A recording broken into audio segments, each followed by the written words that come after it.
ಪುಸ್ತಕದ ಹೆಸರು ಪುಟ್ಟನ ದಸರಾ ಅಂತ. ಅವರು ಒಂದೆರಡು ಮಾತುಗಳಲ್ಲಿ ತಮ್ಮ ಅಭಿಪ್ರಾಯವನ್ನು ಹಂಚ್ಕೋಬೇಕು ಅಂತ.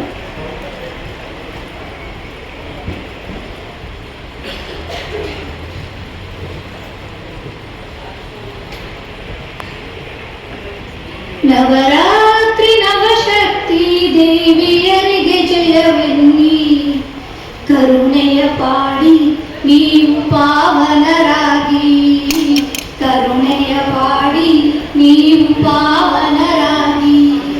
ಈ ನವರಾತ್ರಿಯ ಶುಭ ಸಂದರ್ಭದಲ್ಲಿ ನವಶಕ್ತಿಯರ ದೈವದ ಸ್ವರೂಪವಾದಂತಹ ಮಾತೆ ಚಾಮುಂಡಿ ಪಾದಗಳಿಗೆ ನಮಸ್ಕರಿಸಿ ಅವರ ಆಶೀರ್ವಾದವನ್ನು ಬೇಡುತ್ತಾ, ನಮ್ಮ ಬಿಜಾಪುರ ಜಿಲ್ಲೆಯ ವಿಶ್ವಗುರುಗಳಾದಂತಹ, ವಿಶ್ವಕ್ಕೆ ಸಾಮರಸ್ಯದ ಸಂಕೇತವನ್ನು ಸಾರಿದಂತಹ ಸಾಂಸ್ಕೃತಿಕ ನಾಯಕರಾದಂತಹ ಬಸವಣ್ಣನವರಿಗೆ ನಾನು ನಮಸ್ಕರಿಸುತ್ತಾ, ಗದಗಿನ ಅಂಧರ ಆಶಾಕಿರಣ ಪುಟ್ಟರಾಜರನ್ನ ನಾನು ಮನದಲ್ಲಿ ಸ್ಮರಿಸುತ್ತಾ, ಇವತ್ತು ಕಾರ್ಯಕ್ರಮದಲ್ಲಿ ಆಸೀನರಾದಂತಹ ಪುಸ್ತಕ ಪ್ರಾಧಿಕಾರದ ಅಧ್ಯಕ್ಷರಾದ ಮಾನಸ ಗುರುಗಳಿಗೆ ಹಾಗೂ ಪುಸ್ತಕವನ್ನು ಬಿಡುಗಡೆ ಮಾಡಿದಂತಹ ಕೃಷ್ಣಮೂರ್ತಿ ಹನೂರ್ ಸರ್ಗೆ, ಅವರ ಆದಿಯಾಗಿ ವೇದಿಕೆ ಮೇಲೆ ಇರ್ತಕ್ಕಂತಹ ಸರ್ವರಿಗೂ ನನ್ನ ಅನಂತ ಶರಣಾರ್ಥಿಗಳು.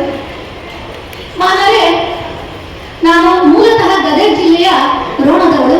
ಅಖಂಡ ಧಾರವಾಡ ಜಿಲ್ಲೆ ನಮ್ದು ಮೊದಲು ಆಗಿತ್ತು. ಆಮೇಲೆ ಅದನ್ನ ಪ್ರತ್ಯೇಕವಾಗಿ ಮಾಡಿದಾಗ ನಾವು ಗದಗ ಜಿಲ್ಲೆಯ ಭಾಗಕ್ಕೆ ಬಂದ್ವಿ. ಅಂತಹ ಮುಂಚೆ ಒಂದು ಮಾತಿತ್ತು, ಧಾರವಾಡ ಧಾರವಾಡದಲ್ಲಿ ಯಾರ ಒಂದು ಕಲ್ಲನ್ನ ಎಸೆದ್ರೆ ಅದು ಒಂದು ಸಾಹಿತಿಗಳ ಮನೆ ಮುಂದೆ ಬೀಳುತ್ತೆ ಅಥವಾ ಒಬ್ಬ ಸಂಗೀತಗಾರರ ಮನೆ ಮುಂದೆ ಬೀಳುತ್ತೆ ಅಂತ ಹೇಳ್ತಾ ಇದ್ರು. ಬಹುಶಃ ಆ ಕಲ್ಲು ಹೋಗ್ಬೇಕಾದ್ರೆ ನನಗೆ ಎಲ್ಲೋ ಒಂಚೂರು ಬಡ್ತಿರ್ಬೇಕು ಅಂತ ಅನ್ಸುತ್ತೆ ನನಗೆ. ಅದಕ್ಕೋಸ್ಕರನೇ ಈ ಸಾಹಿತ್ಯ ಕ್ಷೇತ್ರದಲ್ಲಿ ಒಂದು ಸಣ್ಣ ಅಣುವಾಗಿ ನಾನು ಈಗಲೇ ಸಾಹಿತ್ಯ ಕ್ಷೇತ್ರದಲ್ಲಿ ದಾಪುಗಾಲನ್ನ ಇಡ್ತಾ ಇದ್ದೇನೆ. ನಾನು ಮೊದಲನೇದಾಗಿ ನಾನು ಪ್ರಾಥಮಿಕ ಶಾಲಾ ಶಿಕ್ಷಕಿಯಾಗಿ ನಾನು 18 ವರ್ಷಗಳಿಂದ ನಾನು ಮೊದಲು ಮೂರ್ನೂರಿನಲ್ಲಿ ಸೇವೆಯನ್ನು ಸಲ್ಲಿಸಿದೆ. ಆನಂತರ ಬಿಜಾಪುರ ಜಿಲ್ಲೆಯ ತಾರಣ ಶಾಲೆಯಲ್ಲಿ ನಾನು ಕಾರ್ಯವನ್ನು ನಿರ್ವಹಿಸ್ತಾ ಇದ್ದೇನೆ. ನಾನು ಸಾಹಿತ್ಯ ಕ್ಷೇತ್ರದಲ್ಲಿ ಚಿಕ್ಕಂದಿನಿಂದಲೂ ಸಹ ನಮ್ಮ ಮನೆಯಲ್ಲಿ ಸಾಹಿತ್ಯ ಕ್ಷೇತ್ರದ ಬಗ್ಗೆ, ಸಾಹಿತ್ಯ ಕ್ಷೇತ್ರದಲ್ಲಿ ಅಪಾರವಾದಂತಹ ಆಸಕ್ತಿ ನಮ್ಮ ಮನೆಯಲ್ಲಿತ್ತು. ನಮ್ಮ ತಾಯಿಯವರಾಗಿರ್ಬೋದು, ತಂದೆಯವರಾಗಿರ್ಬೋದು, ದೊಡ್ಡಪ್ಪನವರಾಗಿರ್ಬೋದು, ನಮ್ಮ ಅಕ್ಕ ಆಗಿರ್ಬೋದು, ಎಲ್ಲರೂ ಸಹ ಸಾಹಿತ್ಯ ಕ್ಷೇತ್ರದಲ್ಲಿ ಅಪಾರವಾದಂತಹ ಆಸಕ್ತಿಯನ್ನು ಹೊಂದಿರೋರು. ಬರೀ ಓದೋದಷ್ಟೇ ಅಲ್ಲ, ನಮ್ಮ ತಾಲೂಕಲ್ಲಿ ನಮ್ಮ ತಂದೆಯವರು ಜನತಾದಳದ ಅಧ್ಯಕ್ಷರಾಗಿದ್ರು, ನಿರ್ದೇಶಕರು ಆಗಿದ್ರು. ನಮ್ಮ ಮನೇಲಿ ಯಾರು ಬಂದ್ರು, ಏನ್ ಸರ್ ನಿಮ್ಮ ಮನೆಯ ದೊಡ್ಡ ಲೈಬ್ರರಿನ ಮಾಡ್ಬಿಟ್ಟಿರಲ್ಲ ಅಂತ ನಮ್ಮ ಮನೆಯಲ್ಲಿ ಎಲ್ಲ ಕೇಳ್ತಾ ಇದ್ರು. ಅಂತಹ ಪುಸ್ತಕ ಸಂಸ್ಕೃತಿಯಲ್ಲಿ ಬಂದ ನನಗೆ ಚಿಕ್ಕಂದಿನಿಂದಲೂ ಬರವಣಿಗೆ ಹವ್ಯಾಸವಾಗಿತ್ತು. ಅವಾಗ ನಾನು ನಮ್ಮ ಗದಗ ಜಿಲ್ಲೆಯಲ್ಲಿ ಬರ್ತಕ್ಕಂತಹ ಪತ್ರಿಕೆಗಳಿಗೆ ನಾನು ಲೇಖನಗಳನ್ನು ಬರೀತಾ ಇದ್ದೆ, ಪದ್ಯಗಳನ್ನು ಬರೀತಾ ಇದ್ದೆ.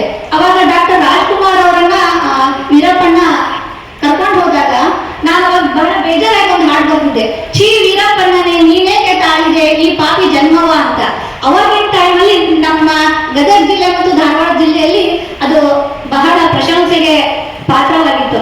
ಅಲ್ಲಿಂದ ನಡೆದುಕೊಂಡು ಬಂದಂತಹ ನನ್ನ ಸಾಹಿತ್ಯ ಕೃಷಿ ನಡುವೆ ವ್ಯಾಸಂಗದ ಕಡೆಗೆ ನಾವು ಅನಿವಾರ್ಯವಾಗಿ ನಾವು ಏಕಾಗ್ರತೆಯನ್ನು ಬೆಳೆಸಬೇಕಾಗಿರೋದ್ರಿಂದ ಎಲ್ಲೋ ನನ್ನ ಸಾಹಿತ್ಯದ ಕೊಂಡಿ ಕಳಚಿ ಹೋಗಿತ್ತು. ಆದ್ರೆ ನಮ್ಮ ಮುದ್ದೇಬಿಹಾರದಲ್ಲಿ ಅಪಾರವಾದ ಸಾಹಿತ್ಯ ಪ್ರೇಮಿಗಳಿದ್ದಾರೆ, ಅಪಾರವಾದ ಸಾಹಿತ್ಯಕ್ಕೆ ಪ್ರೋತ್ಸಾಹಕರಿದ್ದಾರೆ. ನಾನು ಬರೆದಂತಹ ಸಣ್ಣ ಸಣ್ಣ ಪದ್ಯಗಳನ್ನ ವಾಟ್ಸಪ್ ನಲ್ಲಿ, ಫೇಸ್ಬುಕ್ ಅಲ್ಲಿ ಪ್ರಕಟಣೆಗಳನ್ನ ಮಾಡ್ತಾ ಇದ್ದೆ. ನನ್ನನ್ನು ಗುರುತಿಸಿದಂತಹ ನಮ್ಮ ಮಕ್ಕಳ ಸಾಹಿತ್ಯ ಪರಿಷತ್ತಿನ ವಿಜಯವಂತ ಬಂಗಾರಗುಂಡ ಗುರುಗಳು ಅವ್ರು ಬಂದು, ಇಲ್ಲ ಮೇಡಮ್ ನೀವು ಕವಿಗೋಷ್ಠಿಗೆ ಬನ್ನಿ ಅಂತ ಪ್ರಥಮ ಬಾರಿಗೆ ಅವರು ನನಗೆ ತಾಲೂಕಾ ಸಾಹಿತ್ಯ ಸಮ್ಮೇಳನಕ್ಕೆ ಡವಗಿ ಕರೆದ್ರು. ಅವಾಗ ಕವಿಗೋಷ್ಠಿಯಲ್ಲಿ ಮೊದಲ ಬಾರಿ ಭಾಗವಹಿಸಿದ ಮೇಲೆ ನನ್ನ ಸಾಹಿತ್ಯ ಅಭಿರುಚಿ ಅಲ್ಲಿಂದ ಬೆಳವಣಿಗೆ ಆಗ್ತಾ ಹೋಯ್ತು. ಅದು ಎಲ್ಲಿವರೆಗೂ ಬೆಳವಣಿಗೆ ಆಯ್ತು ಅಂತಂದ್ರೆ, ನಾನು ನನ್ನ ಪ್ರಥಮ ಕವನ ಸಂಕಲನ ನಾನಾಗಲಾರೆ ಬುದ್ಧ ಅಂತ ಅದನ್ನ ಪ್ರಕಟಣೆ ಮಾಡಿದ್ದೆ.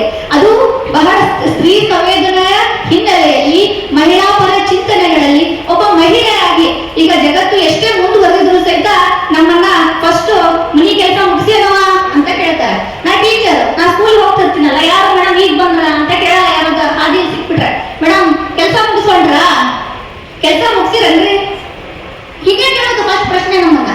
ನಾವು ಮಹಿಳೆಯರು ನಾವು ಎಷ್ಟೇ ವ್ಯಾಸಂಗವನ್ನ ಮಾಡ್ಲಿ, ನಾವು ಏನೇ ಸಾಧನೆಯನ್ನ ಮಾಡಿ, ಫಸ್ಟ್ ಗಂಡ, ಮನೆ, ಮಕ್ಕಳು, ಗೃಹ ಕಾರ್ಯಗಳನ್ನು ತೀರಿಸಬೇಕು, ಮುಗಿಸ್ಕೋಬೇಕು ಅಂತ ಪಾಯಿಂಟ್ ಔಟ್ ಮಾಡ್ತಾರೆ.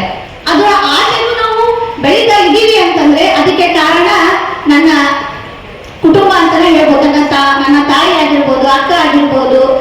ಪತಿ ಆಗಿರ್ಬೋದು, ನನ್ನ ಅತ್ತೆ, ನನ್ನ ಮಕ್ಕಳು ಎಲ್ಲರ ಪ್ರೋತ್ಸಾಹದಿಂದ ನಾನು ಇವತ್ತು ನಿಮ್ಮ ಮುಂದೆ ಬಂದು ನಿಂತಿದ್ದೇನೆ. ಇಂತಹ ನನಗೂ ಮತ್ತು ಮೈಸೂರಿಗೂ ಅವಿನಾಭಾವ ಸಂಬಂಧ ಇದೆ. ನಾನು JSS ಸರಸ್ವತಿಪುರಮಲ್ಲಿ DED ಮಾಡಿದ್ದು ಸರ್. ಅವಾಗಿಂದ ನನಗೆ ಈ ಬಗ್ಗೆ ಬಹಳ ಅಭಿಮಾನ. ನಾನು ಕಲಿತು ಹೋದ್ಮೇಲೆ, ನಾನು ನೌಕರಿಗೆ ಸೇರಿದ್ಮೇಲೆ ನನಗೆ ಆಸೆ ಇತ್ತು, ನಾವು ಮತ್ತೆ ಮೈಸೂರಿಗೆ ಅಂತ ಹೋದ್ರೆ ನಾ ಕವಿಗೋಷ್ಠಿಗೆ ಹೋಗ್ಬೇಕು ಅಂತ ಅವತ್ತೇ ಶಬ್ದ ಮಾಡಿದ್ದೆ ನಾನು 10 ವರ್ಷಗಳ ಹಿಂದೆ. ಆ ಕನಸು ಈಡೇರಿದ್ದು ನನ್ನ ನಾನಾಗಲಾರೆ ಬುದ್ಧ ಕೃತಿ ಪ್ರಕಟಣೆ ಆದ್ಮೇಲೆ. ನನ್ನ ನಾನಾಗಲಾರೆ ಬುದ್ಧ ಕೃತಿಯಲ್ಲಿನ ಕವಿತೆಗಳನ್ನ ನೋಡಿ ನನ್ನನ್ನ 2023ರಲ್ಲಿ ವಿಶ್ವವಿಖ್ಯಾತ ಮೈಸೂರು ದಸರಾ ಮಹಿಳಾ ಕವಿಗೋಷ್ಠಿಗೆ ನಾನು ಆಯ್ಕೆಯಾಗಿದ್ದೆ. ಈ ಕವಿಗೋಷ್ಠಿಗೆ ಬಂದ ಮೇಲೆ ನನಗೆ ಇಲ್ಲಿ ಇರ್ತಕ್ಕಂತಹ ಹಲವಾರು ಕವಿಗಳನ್ನ ನೋಡಿ, ಅಲ್ಲಿ ಇರ್ತಕ್ಕಂತಹ ನಿರ್ದೇಶಕರ ಆಪ್ತತೆ, ನಮಗೆ ಕೊಡ್ತಕ್ಕಂತಹ ಸಲಹೆಗಳು, ವಿಜಯಕುಮಾರ್ ಕರ್ಕಲ್ ಮೇಡಮ್ ಅವರು, ಅವರ ಆಪ್ತತೆಯನ್ನ ನೋಡಿ ನನಗೆ ಇನ್ನೂ ಬರೀಬೇಕು ಅಂತ ಮನಸ್ಸಾಯ್ತು. ಆಮೇಲೆ ಅದು ಆದ್ಮೇಲೆ ನಮ್ಮ ಸ್ಕೂಲಲ್ಲಿ ನಾನು ಪ್ರಾಥಮಿಕ ಶಾಲಾ ಶಿಕ್ಷಕಿ ಆಗಿರೋದ್ರಿಂದ ಸರ್, ನಮ್ಮ ಮಕ್ಕಳು ಕೇಳ್ತಾ ಇದ್ರು, ಟೀಚರ್ ಯಾವಾಗಲೂ ಬರೀ ದೊಡ್ಡವ್ರದೇ ಬರೀತಾರಲ್ಲ, ನಮಗೆ ಯಾಕೆ ಬರೆಯಲ್ಲ, ಒಂದು ಹಾಡು ಹೇಳಿಸ್ರಿ ಅಂತ ಕೇಳ್ತಾ ಇದ್ರು. ನಾವು ಸ್ತ್ರೀ ಸಂವೇದನೆ ಹಿನ್ನೆಲೆಯಲ್ಲಿರೋ ಮಕ್ಕಳಿಗೆ ಹೇಗೆ ಹೇಳ್ಸಕ್ಕಾಗುತ್ತೆ? ಮಕ್ಕಳು ಇಷ್ಟೊಂದು ಕೇಳ್ತಾವಲ್ಲ, ನಾವು ಟೀಚರ್ಗಳು ನಮ್ಮ ಶಾಲಾ ಮಕ್ಕಳು ಏನ್ ಕೇಳಿದ್ರು ನಾವು ಬೇಗ ಕರೆದ್ಬಿಡ್ತೀವಿ. ಅವ್ರು ಒಂದ್ ಮಾತು ಹೇಳಿದ ತಕ್ಷಣ ಅವರು ಡಿಸೆಂಬರ್ ಅಲ್ಲಿ ಕೇಳಿದ್ರು, ನಾನು ಆಯ್ತಪ್ಪ ನಿನ್ಗೋಸ್ಕರ ಬರೀತೀನಿ ಅಂತ ಹೊಸ ವರ್ಷದ ಬಗ್ಗೆ ಅವಾಗ ಒಂದು ಕವನ ಬರೆದೆ. ಸಂಭ್ರಮ ಸಂಭ್ರಮ ಹೊಸ ವರ್ಷದ ಸಂಭ್ರಮ, ಹಸಿರಿನೊಂದಿಗೆ ನಮ್ಮ ಹೊಸ ವರ್ಷದ ಸಂಭ್ರಮ, ರಟ್ಟು ಹಾಳೆ ಎಲ್ಲ ತೊರೆದು ಹಬ್ಬ ಮಾಡುವ, ಅದಕ್ಕೆ ರಂಗು ನಾವು ತುಂಬಿ ಶುಭಾಶಯ ತೋರುವಂತ.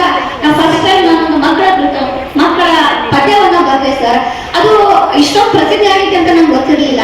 ನಮ್ಮ ಭಾಗದಲ್ಲಿ ಪ್ರತಿ ವರ್ಷ ಹೊಸ ವರ್ಷ ಬಂತು ಅಂತಂದ್ರೆ, ಸುಮಲತಾ ಈಗ ಹೊಸ ವರ್ಷ ಸಂಭ್ರಮ ಅಂತ ಹಾಡು ಬರ್ದಿಯಲ್ಲ, ನನ್ ಕಳಿಸೋದು ಅಂತ ಎಲ್ಲರೂ ಕೇಳ್ತಾರೆ. ಅವರೆಲ್ಲ ಕೇಳೋದಕ್ಕೆ ಶುರು ಮಾಡಿದ್ಮೇಲೆ ನಾನು ನನ್ನ ಯೂಟ್ಯೂಬ್ ಚಾನಲ್ ಅಲ್ಲಿ ನನ್ನ ಮಕ್ಕಳ ಕವನಗಳನ್ನ ಹಾಕೋಕ್ ಶುರು ಮಾಡಿದೆ. ಈ ರೀತಿ ಬಂದಂತಹ ನನ್ನ ಮಕ್ಕಳ ಕವನಗಳ ಸಂಕಲನವನ್ನ ಅದು ಪುಟ್ಟನ ದಸರಾ ಅಂತ. ಈ ಪುಟ್ಟನ ದಸರಾ ಕೃತಿ ಇವತ್ತು ಮೈಸೂರು ದಸರಾ ಪುಸ್ತಕ ಮೇಳದಲ್ಲಿ ಅದು ಬಿಡುಗಡೆ ಆಗ್ಬೇಕು ಅಂತಂದ್ರೆ ನನ್ನದು ಬಹುಶಃ ಪೂರ್ವ ಜನ್ಮದ ಪುಣ್ಯದ ಫಲವೇನೇ ಇರಬೇಕು. ಇಂತಹ ಒಂದು ಸುದೈವನ್ನ ಕಲ್ಪಿಸಿದಂತಹ ಡಾಕ್ಟರ್ ಮಾನಸ ಅವರಿಗೆ ನಾನು ಅನಂತ ಧನ್ಯವಾದಗಳನ್ನ ಅರ್ಪಿಸ್ತೀನಿ ಸರ್. ಈ ಪುಟ್ಟನ ದಸರಾ ಅನ್ನೋದು ಮಕ್ಕಳ ಕವನ ಸಂಕಲನ.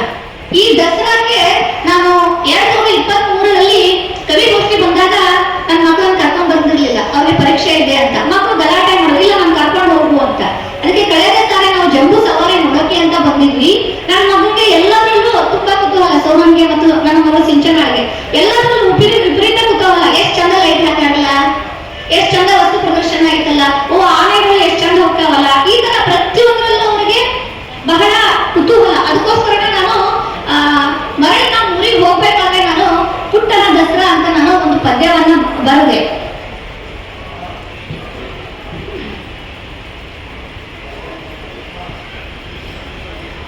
ದಸರೆಯ ನೋಡಲು ಬಂದ ಪುಟ್ಟ ಮೈಸೂರಿಗೆ, ದಸರೆಯ ನೋಡಲು ಬಂದ, ಚಂದದ ಹೊಸ ಅಂಗಿಯ ತೊಟ್ಟು ಚುಕುಬುಕು ಓಡುವ ರೈಲನ್ನು ಏರಿ, ದಸರೆಗೆ ಬಂದ ಪುಟ್ಟ ದಸರೆಗೆ ಬಂದ.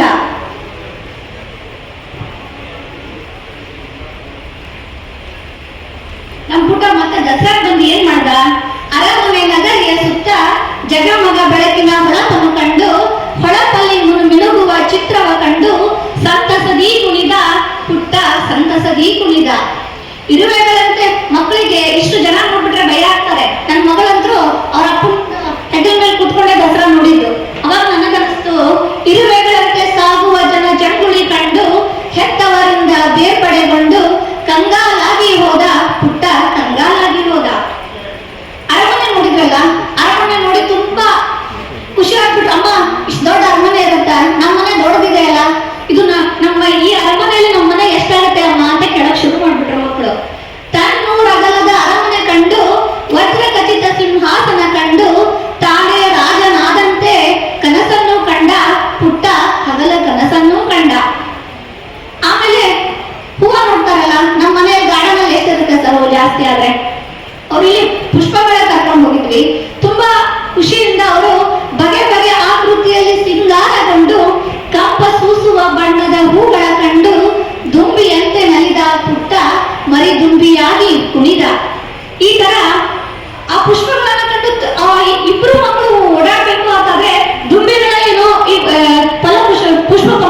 ಏನೋ ನೋಡಕ್ಕೆ ಅಂತ ಬಿಲ್ ಕೊಡ್ಬೇಕಲ್ಲ.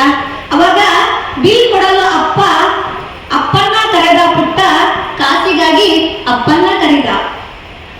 ಆಮೇಲೆ ಗೆಳೆಯರೊಂದಿಗೆ ಗುಂಪಲ್ಲಿ ಕೂಡಿ ರಾಟೆ ಜೋಕಾಲಿ ಆಟವಾಡಿ. ವಸ್ತು ಪ್ರದರ್ಶನಕ್ಕೆ ಹೋದ್ರೆ ಸುಮ್ಮನೆ ಕರ್ಕೊಂಡು ಬಂದ್ರೆ ಆಗಲ್ಲ. ಅವ್ರು ಏನೇನು ಕೇಳ್ತಾರೆ ಎಲ್ಲ ಕೊಡಿಸ್ಬೇಕು, ಆಟ ಆಡಿಸ್ಬೇಕಲ್ವಾ.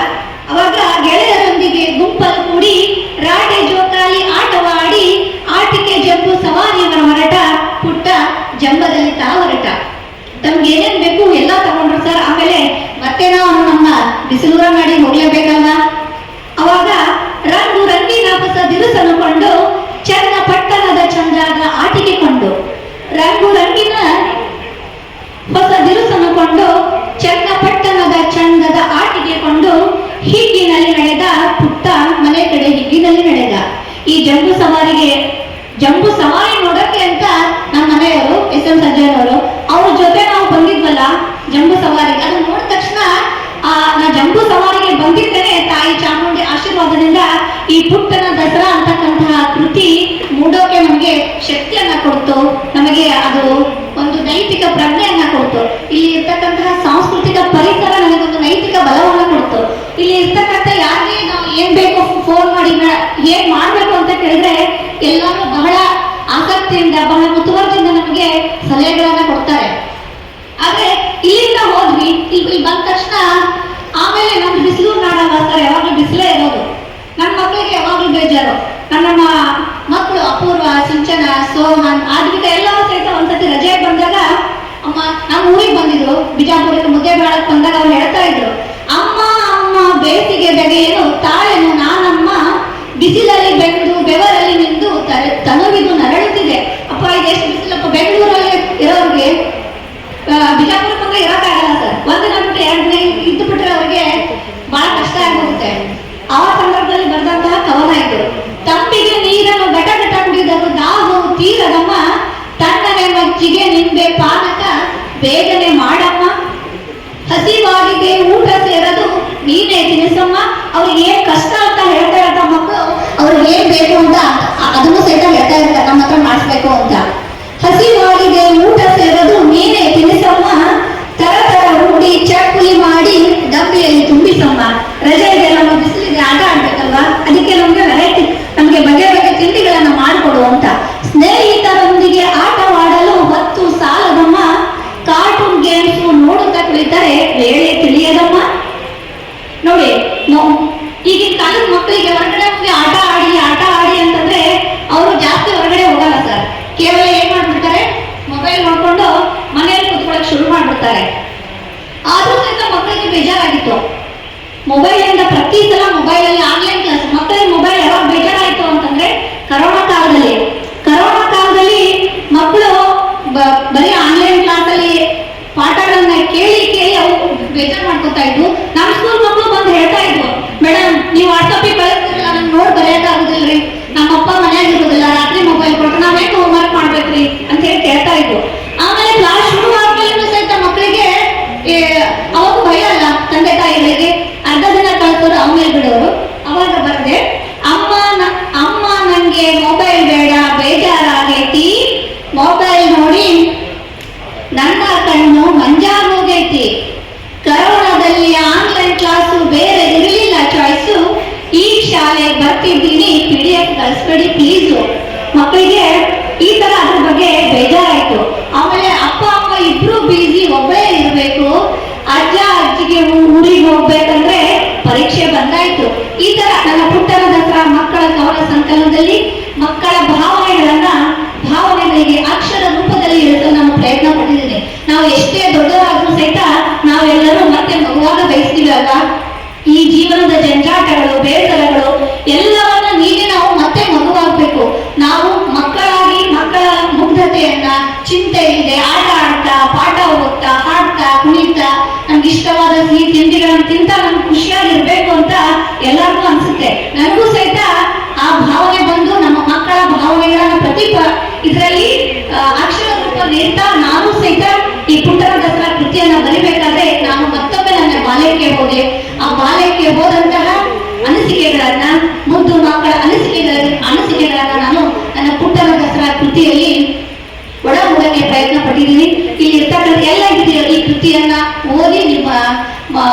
ವಿಮರ್ಶೆಯನ್ನ ಹೇಳಬೇಕು, ಏನ್ ತಿದ್ದುಪಡಿಗಳನ್ನ ಮಾಡಬೇಕು, ಮುಂದೆ ಬರ್ತಕ್ಕಂತಹ ಎಲ್ಲ ನಮ್ಮ ಬಿಜಾಪುರ ಜಿಲ್ಲೆಯ ಅಧ್ಯಕ್ಷರು ಹಸಿಪೀರ್ ವಾಲಿಕಾರ್ ಸರ್ ಅವರು ಹೇಳಿದ್ರು ನೀವು ಬುಕ್ ಮಾಡಮ್ಮ ಅಂತ. ಅವರ ಒತ್ತಾಸೆಯ ಮೇರೆಗೆ ನಾನು ಪುಸ್ತಕ ಪ್ರಕಟಣೆ ಮಾಡಬೇಕು ಅನ್ನೋ ವಿಚಾರದಲ್ಲೇ ಇರಲಿಲ್ಲ. ಬೇಡಪ್ಪ, ಲಾಭ ಆಗಲ್ಲ ಪುಸ್ತಕ ಇನ್ವೆಸ್ಟ್ಮೆಂಟ್ ಅಂತ ಎಲ್ಲರೂ ಹೇಳ್ತಾರೆ, ಬೇಡ ಅಂತ ಭಯ ಪಟ್ಕೊಂಡು ಸುಮ್ಮನೆ ಮನೆಯಲ್ಲಿ ಕೂತಿದೆ. ಅವಾಗ ನಮ್ಮ ಜಿಲ್ಲಾಧ್ಯಕ್ಷರು ಅನೇಕ ವೇದಿಕೆಗಳನ್ನ ನಮಗೆ ಕೊಟ್ಟು ನಮ್ಗೆ ಧೈರ್ಯ ತುಂಬಿದ್ರು. ಒಂದ್ಸತಿ ಮನೆಗೆ ಬಂದು ನೀವು ಇಷ್ಟೊಂದು ಬರ್ದಿರ ಮಾಡಿ ನಿಮ್ಗೆ 3 ಬುಕ್ ಆರಾಮಾಗಿ ಆಗುತ್ತೆ ಮಾಡಿ ಅಂತ ನಮ್ಮ ಮನೆಗೆ ಬಂದು ಜಿಲ್ಲಾಧ್ಯಕ್ಷರು ನಮ್ಗೆ ಧೈರ್ಯವನ್ನ ತುಂಬಿದ್ರು. ಮತ್ತೊಮ್ಮೆ ನನಗೆ ಅವರ ಒತ್ತಾಸೆ ಮೇರೆಗೆ ನಂದು ಇವಾಗ 2 ಬುಕ್ಗಳು ಪ್ರಕಟಣೆಯಾಗಿ ಇನ್ನೂ 2 ಪುಸ್ತಕಗಳು ಪ್ರಕಟಣೆ ಹಂತದಲ್ಲಿವೆ. ಈ ರೀತಿ ನನ್ನ ಸಾಹಿತ್ಯ ಕ್ಷೇತ್ರದಲ್ಲಿ ನನಗೆ ಧೈರ್ಯವನ್ನು ತುಂಬಿ ನನಗೆ ಮುಂದುವರೆಯಲು ಶಕ್ತಿಯನ್ನು ತುಂಬಿದಂತಹ ಎಲ್ಲರನ್ನೂ ಮತ್ತೊಮ್ಮೆ ಮನಸ್ಸಲ್ಲಿ ಸ್ಮರಿಸುತ್ತಾ, ಹಾಗೆ ಕನ್ನಡ ಸಂಸ್ಕೃತಿ ಇಲಾಖೆ, ಕನ್ನಡ ಪುಸ್ತಕ ಪ್ರಾಧಿಕಾರ, ಮೈಸೂರು ದಸರಾ ಮಹೋತ್ಸವ ಸಮಿತಿ ಎಲ್ಲರಿಗೂ ಸಮಿತಿಯ ಎಲ್ಲ ಹಿರಿಯರಿಗೂ ಎಲ್ಲ ಗೌರವಾನ್ವಿತರಿಗೂ ನಾನು ಅನಂತ ನಮಸ್ಕಾರಗಳನ್ನು ಸಲ್ಲಿಸುತ್ತಾ ಮತ್ತೊಮ್ಮೆ ಎಲ್ಲರಿಗೂ ದಸರಾ ಹಬ್ಬದ ಹಾರ್ದಿಕ ಶುಭಾಶಯಗಳು. ಧನ್ಯವಾದಗಳು.